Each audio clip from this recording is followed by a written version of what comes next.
Hello maman, tu as l'impression que Dieu ne t'écoute pas? 2 secondes, laisse-moi te raconter une petite histoire. Déjà pour commencer, sache que la prière d'une mère ne revient jamais à vide. L'histoire que je veux te raconter, c'est tout simplement l'histoire de ma propre mère. Ma mère a été privée de ses propres enfants pendant plus de 30 ans. 30 ans de séparation, 30 ans de larmes, 30 ans d'incompréhension, 30 ans de prière intense. Pendant toutes ces années, elle aurait pu abandonner, elle aurait pu se dire que tout était perdu, elle aurait pu se dire que c'est fini, elle ne reverrait pas ses enfants, elle ne pourrait pas avoir de relation avec ses enfants, mais elle a fait un autre choix. Elle a fait le choix de faire la prière persévérante. Elle a fait le choix de ne pas abandonner, de ne pas lâcher l'affaire. Malgré les années qui passaient, elle s'est battue pour ses enfants. Peut-être que toi aussi, tu pries pour tes enfants. Aujourd'hui, tu ne vois pas de résultat. Tu te demandes même si Dieu entend et reçoit tes prières. Écoute-moi très attentivement. Peut-être que tes enfants ont tendance aujourd'hui à s'éloigner de toi, peut-être même à être dans une saison de rébellion, dans une saison où tu as beau leur parler, tu as beau essayer de les impacter, tu pries pour eux mais tu ne vois pas encore le résultat de tes prières. Tu as beau prier, mais tes enfants n'entendent pas ce que tu dis. Peut-être même qu'ils te rejettent et peut-être même qu'ils rejettent aussi la voix de ton Dieu. Tu ressens cette douleur qui te brise de l'intérieur. Mais laisse-moi te dire une chose. La prière d'une mère est une semence qui porte toujours du fruit, même si la moisson peut parfois prendre un peu plus de temps. Peut parfois prendre un peu plus de temps qu'on l'aurait espéré, peut parfois prendre un peu plus de temps qu'on l'aurait voulu.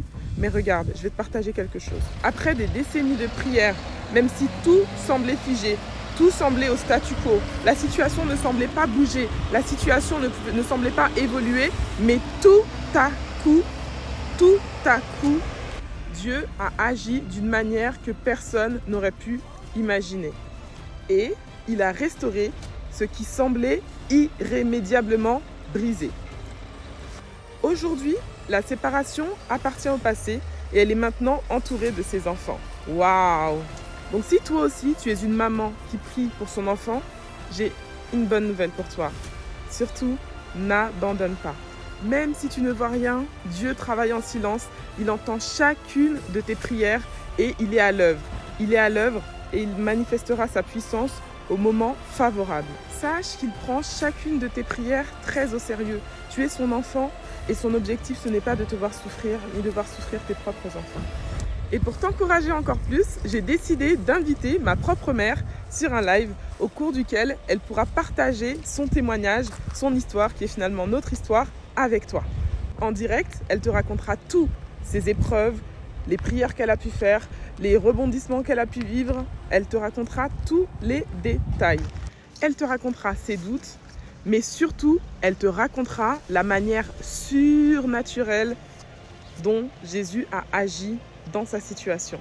Accroche-toi, ça vaut le détour. Pour être impacté par son témoignage et pour qu'il puisse aussi te donner la foi pour ta propre histoire. Ne garde pas cette nouvelle pour toi.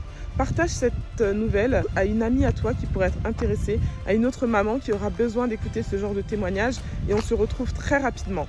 Toutes les informations sont en description de cette vidéo et tu pourras également trouver le lien pour t'inscrire dans ma bio. Et surtout, pense à liker cette vidéo, à la partager autour de toi et à t'abonner si jamais cette vidéo te semble pertinente et si tu veux recevoir d'autres contenus de ce type qui va t'aider à devenir la meilleure version de toi-même en tant que maman et à devenir une Wonder Mama. Peace.